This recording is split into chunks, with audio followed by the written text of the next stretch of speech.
না মা। সন্তান কোন শুভ কাজে বেরোচ্ছে আর গর্ভধারিণী মা যদি পিছু ডেকে ফেলে, সে যদি ঘুরে এসে মাকে প্রণাম করে যায়, আমাদের শাস্ত্র বলছে তার যদি কপালে লেখা থাকে যে রাস্তায় বেরোলেই তুই অ্যাক্সিডেন্টে মরবি, সে যদি ঘুরে মাকে প্রণাম করে যায় তার মৃত্যু ভাড়া পর্যন্ত কেটে যায়। তাহলে ডেকেছে কে? বউ। নারায়ণ শুভ কাজে যাচ্ছে, লক্ষ্মী দেবী পিছু ডেকে বললাম দাঁড়াও স্বামী। নারায়ণ অমনি ঘুরে বলছে, লক্ষ্মী তোমার কি কোনো আক্কেল জ্ঞান নেই? বলে কেন স্বামী, আমি যাচ্ছি একটা শুভ কাজে আর তুমি আমাকে পিছু ডেকে ফেলবে? হঠাৎ নারায়ণ দেখছে লক্ষ্মী দেবী চোখের জলে কাঁদছে। মায়েরা লক্ষ্মী কেন কাঁদে? নারায়ণ বলছে, লক্ষ্মী তুমি কাঁদছো কেন? আমি তো তোমার কথা শুনে বর দিতে যাচ্ছি, তাহলে তোমার চোখে জল কেন? সে তো 25-26 বছর ধরে যাচ্ছে, আমি যাইনি, শুধু তুমি বললে বলে যাচ্ছি। তাহলে তোমার কথা শুনে যাচ্ছি, তোমার তো আনন্দ হওয়া উচিত। কি কেন লক্ষ্মী কাঁদছে? মায়েরা শুনে না এরা কাঁদবার কারণ। লক্ষ্মী দেবী কাঁদতে কাঁদতে বলছে, স্বামী তুমি ভক্তকে বর দিতে যাচ্ছ, যাও, এ তো তোমার উত্তম বাসনা। তুমি তো ভক্ত বাঞ্ছা কল্পতরু ভগবান, ভক্তের মনোবাঞ্ছা পূরণ করাই তো তোমার কর্তব্য। কিন্তু স্বামী তুমি যাচ্ছ, আমি দাঁড়িয়ে দাঁড়িয়ে কাঁদছি কেন জানো? কেন লক্ষ্মী? স্বামী যাচ্ছ, যাও, বাধা দেবো না, কিন্তু যাওয়ার সময় তোমার হাতে ধরে পায়ে ধরে মিনতি করি, ভক্ত যদি এমন বর চায় সেই বরটা দিয়ে বসো না যার জন্য আমাকে সারা জীবন চোখের জলে কাঁদতে হয়। দেখলেন লক্ষ্মী দেবী কত বড় কথা বললো? বললো ভক্ত যদি এমন বর চায় সেই বরটা দিয়ে বসো না যার জন্য আমাকে সারা জীবন কাঁদতে হয়। নারায়ণ ছুটে এসে বলছে, লক্ষ্মী তুমি তো জানো না লক্ষ্মী, আমি তোমার চোখের জল সইতে পারি, কিন্তু ভক্তের চোখের জল দেখতে না। ভক্তই আমার মাতা পিতা, ভক্তই আমার গুরু, ভক্তই আমার নাম রেখেছে বাঞ্ছা কল্পতরু। নারায়ণ লক্ষ্মীর চোখের জলটা মুছে দিয়ে বলছি, লক্ষ্মী কেঁদো না, আগে যেতে তো দাও, তারপর ভেবে দেখবো। এখন লক্ষ্মী দেবী গালে হাত দিয়ে ভাবছে আমার মনে হয় কিছু দিয়ে ফেলবে, কেন আমার মন কু গাইছে, তা আমি তো যেতে পারি না, সেই ভক্ত তো শুধু নারায়ণকে ডাকছে, সম্মান বোধ রয়েছে। তাই লক্ষ্মী দেবী গালে হাত দিয়ে ভাবছে প্রভু তো চলে গেল, কিন্তু আমি এখানে বসে বসে জানবো কি করে কি বর দিল। তাহলে একজনকে চুপি চুপি পাঠাতে হবে, যে শুনবে ওখানে আর বলবে এসে আমার কানে। লক্ষ্মী দেবী কাকে ডাকলেন বলুন তো? এক কথা সবাই চেনে, নারায়ণ নারায়ণ নারায়ণ। এসে গেছে কে? গন্ডগোলের দেবতা, কি না? নারদ এসে বলছে, বলো মা কেন ডাকলে? এই নারদ শোন, প্রভু যাচ্ছে ভক্তকে বর দিতে, তুই প্রভুর পিছনে পিছনে যা, তাহলে তারপর গিয়ে আরাম থেকে শুনবি ভক্ত কি চাইছে আর ভগবান কি। শুনে কি করবি? বলে মা আর বলতে হবে না, আমি বুঝে নিয়েছি কি করতে হবে, শুনবো ওখানে, আর প্রভু আসার আগে ছুটে এসে বলবো তোমার। আর নারায়ণ তো জানে না যে পেছনে গন্ডগোলে দেবতা যাচ্ছে, তাহলে তো যেত না। নারায়ণ মত্তের মাটিতে সুতমা ব্রাহ্মণের সামনে এসে, এই কান্নাকাটি বন্ধ কর, তুই 25-26 বছর ধরে আমাকে ডাকছিস, লক্ষ্মী পাঠালো, কি চাস তুই শুধু বল। তখন তো জানে না কি চাইবে, বল কি চাস, তুই গাড়ি চাস, বাড়ি চাস, টাকা চাস। তখন সুতপা ব্রাহ্মণ বলছে, প্রভু অত বোকা ভক্ত আমি নই। বলে বোকা নোস মানে? গাড়ি বাড়ি টাকার জন্য 25 বছর তোমায় ডাকছি, হ্যাঁ এই জন্য ডাকছি তুমি ভাবছো? অত বোকা ভক্ত আমি নই। গাড়ি দেবে, বাড়ি দেবে, টাকা দেবে, আর তারপরের দিনে আমি মরে যাব, সবই রয়ে গেল। তাহলে কি চাস? আর নারদ মনে মনে ভাবছে যে বেটা বোকা নয়, আমার মন বলছে বিটকেলে ভক্ত, এমন বর চাইবে প্রভু সারা জীবনের মতো হেরে যাবে। আর তাই হলো। এই বিটকেলে ভক্ত কাকে বলে, কথাটা যখন উঠলো তত্ত্বটা ব্যাখ্যা করতে হবে।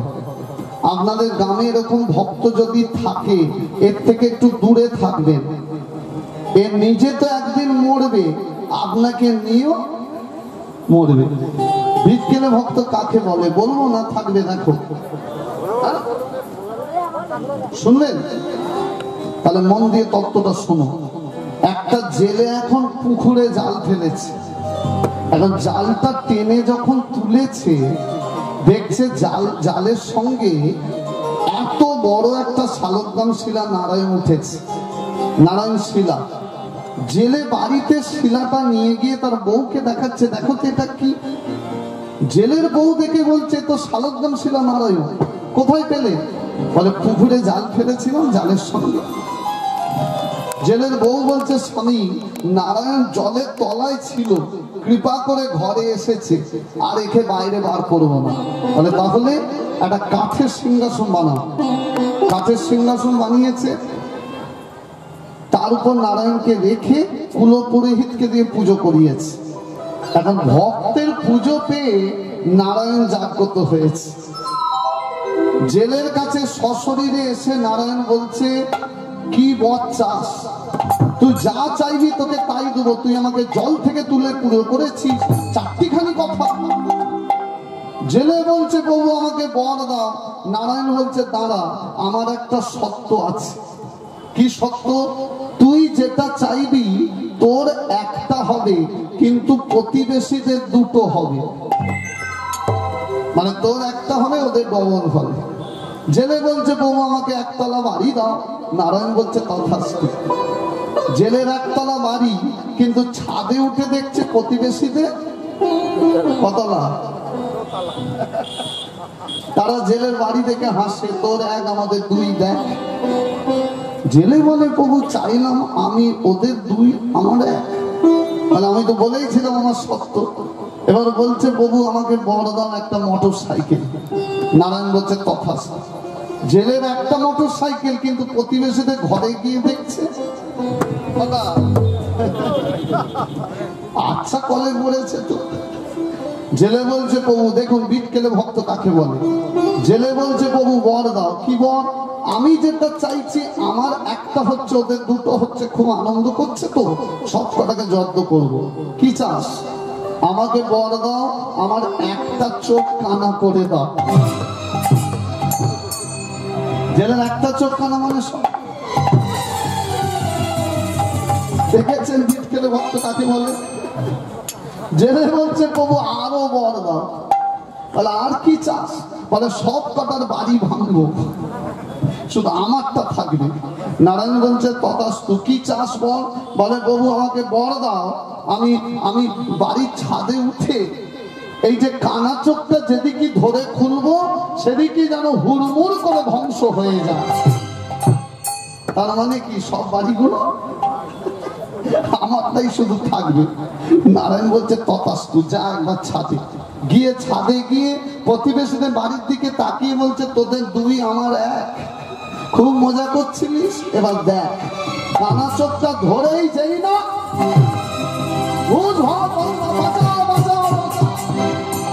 জেলের ছেলে এসে বলছে বাবা সব যে ভেঙে যাচ্ছে, আমাদেরটা ঠিক আছে। জেলে বলছে আছে কিনা দাঁড়া দেখে নি। বাড়ির ছাদে দাঁড়িয়েছিল, চোখ ছিল খোলা। তাহলে নিজেও মরল, সবাইকে নিয়ে। এই হলো বিটকেলে ভক্ত।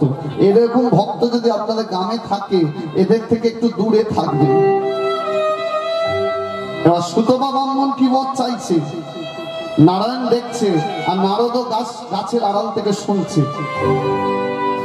কি চাস? গাড়ি চাস না, বাড়ি চাস না, টাকা চাস না, তাহলে 25 বছর ধরে কেন ডাকছিস বল? তবু অনেক দিনের একটা আশা। কি আশা বল? এই জন্মে যদি নাও পায়, পরের জন্মে পেলে আনন্দ পায়। কি চাস বল না? রাগ করবে না তো? না বল। আমার বড় আশা জেগেছে। কি আশা? তোমার লক্ষ্মীকে পাবো বলে। নারায়ণের মাথায় হাত। লক্ষ্মীকে পেতে চায় কেন? কেন চাস? মোর বধূ রূপে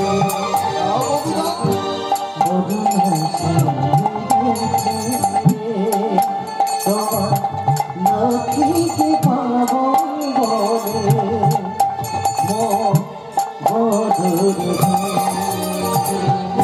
বড় আশা জেগেছে।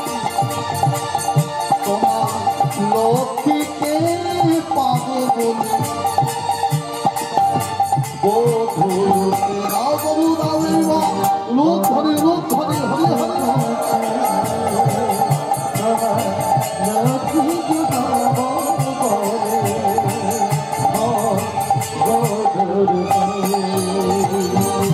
নারায়ণ বললেন অসম্ভব। তোর সাহসটা শুধু দেখছি। তুই আমারই সামনে বলছিস আমার বউকে তোর বউ করতে চাস। তুই ভাবলি কি করে? ও এবার বুঝেছি লক্ষ্মী কেন আসবার সময় কাঁদছিল। তার মানে লক্ষ্মীর মন বুঝতে পেরেছিল তুই এটা চাইবি। আর এই পাগল শোন, সিংহের দুধ কি আর মাটির পাত্রে রাখা যায়? সিংহের দুধ রাখতে গেলে সোনার পাত্র চায়, নালে পাত্র ফেটে যায়। আমার লক্ষ্মীকে পেতে চাস, মরতে চাস? দাও না প্রভু, আমার মনে কোনো নোংরা বাসনা নেই। লক্ষ্মীকে যদি পাই আমি কি করবো জানো প্রভু? কি করবি? তাহারে সাজাবো আমি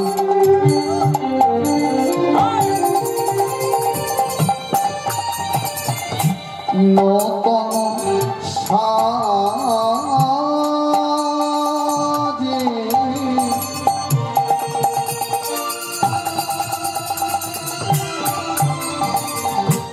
তাহারে রাখিব আমি হৃদয় মাঝে। তাহারে সাজাবো আমি নতুন সাজে।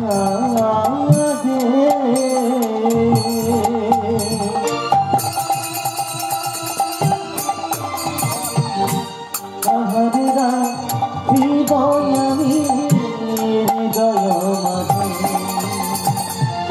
তাহারে সাজাবো আমি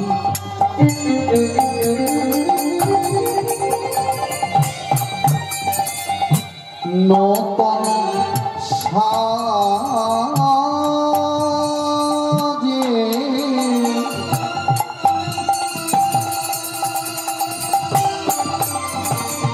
ওগো তাহারে রাখিব আমি হৃদয় মাঝে। দাও প্রভু দাও এই বউ। সাজাবো আমি নতুন সাজে।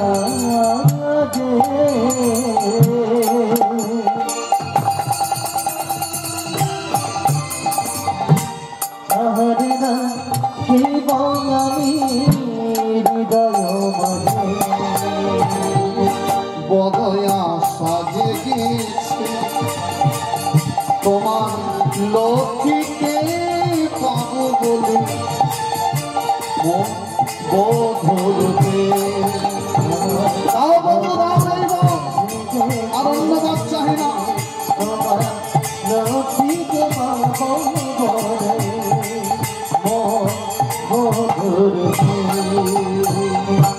নারায়ণ বললেন অসম্ভব। তো সাহসটা শুধু আমি দেখছি, তুই আমারই সামনে বলছিস আমার বউকে তোর বউ করতে চাস। ওরে আমি যদি একবার বুঝতে পারতাম তুই এই বর চাইবি, আমি মরে গেলেও এখানে আসতাম না। যেই বলেছে এই বর দেব না, সুতপা ব্রাহ্মণ ছুটে গিয়ে নারায়ণের চরণটিকে বুকের মাঝে চোখের জলে কাঁদছে। আমার মনে কোনো নোংরা বাসনা নেই, ভগিনীর লালসাকে চরিতার্থ করার জন্য কমলাকে চাইছি এটা ভেবো না। বলে তাহলে কেন চাইছিস? আমি জগৎকে দেখিয়ে দিতে চাই নারায়ণ হলো সেই ভগবান, তার কাছে যদি কেউ চার মতো চাইতে পারি, নারায়ণ নিজের বলে কিছু রাখে না, নিজের লক্ষ্মীকেও দান করে দেয়। আর আমি কথা দিচ্ছি তোমার চরণ ছুঁয়ে আমি লক্ষ্মীকে মাতৃ জ্ঞানে দেখবো, মা বলে ভক্তি করব, মা বলে প্রণাম করব। যেই চোখের জল নারায়ণের চরণে পড়েছে, ভক্তের কাছে ভগবান, ভক্তমন্ডলী ভক্তমধ্যে মায়া, ভগবান সব সহ্য করতে পারে কিন্তু দুটো জিনিস পারে না। কি বলুন তো? কি একটু জোরে বলো। ভগবান সব সহ্য করতে পারে, দুটো জিনিস পারে না। কি?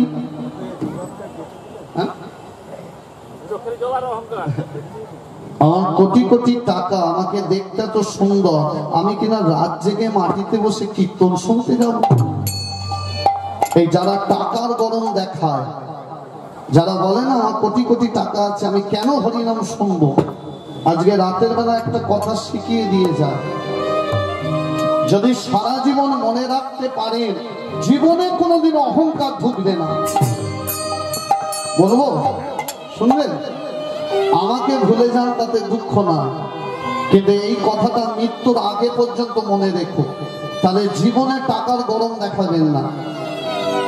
বলি, যারা টাকার গরম দেখায় যে আমার যা টাকা আছে না, কীর্তন না শুনলেও চলবে, ভগবানকে না ডাকলেও চলবে, টাকাই ভগবান, তার কানের কাছে গিয়ে শুধু এই কথাটা বলে দিও, এই টাকার গরম দেখাচ্ছিস, শোন, একটা মানুষের না বড়লোক হতে অনেক সময় লাগে, কিন্তু ভিখারি হতে বেশি সময় লাগে না।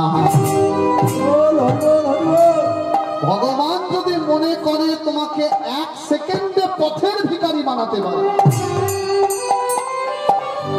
কি মায়েরা হয়, আপনারা স্বাস্থ্য খুলুন। যার জীবনী শুনলে পাথরও ফেটে জল হয়ে যায়, যার নাম হচ্ছে দানবীর রাজা হরিশ্চন্দ্র। বলুন তো কত টাকা তার ছিল, শেষে কোথায় যেতে হয়েছিল?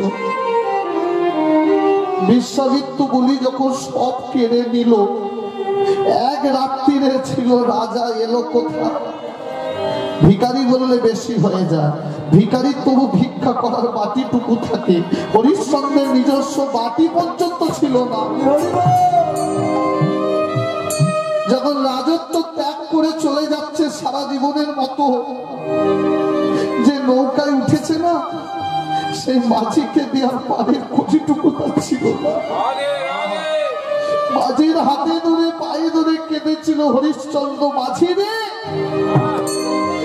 তাকিয়ে দেখ আমি কে। একে মহারাজ আপনি? বলে আর আমি তোদের মহারাজ নই রে, এখন আমি পথের ভিখারি। এক সময় কত নাম তোদের করেছি, আজকে ও পারে যাবো, সেই পারের করিটুকু আমার নেই। শেষে কোথায় যেতে হয়েছিল?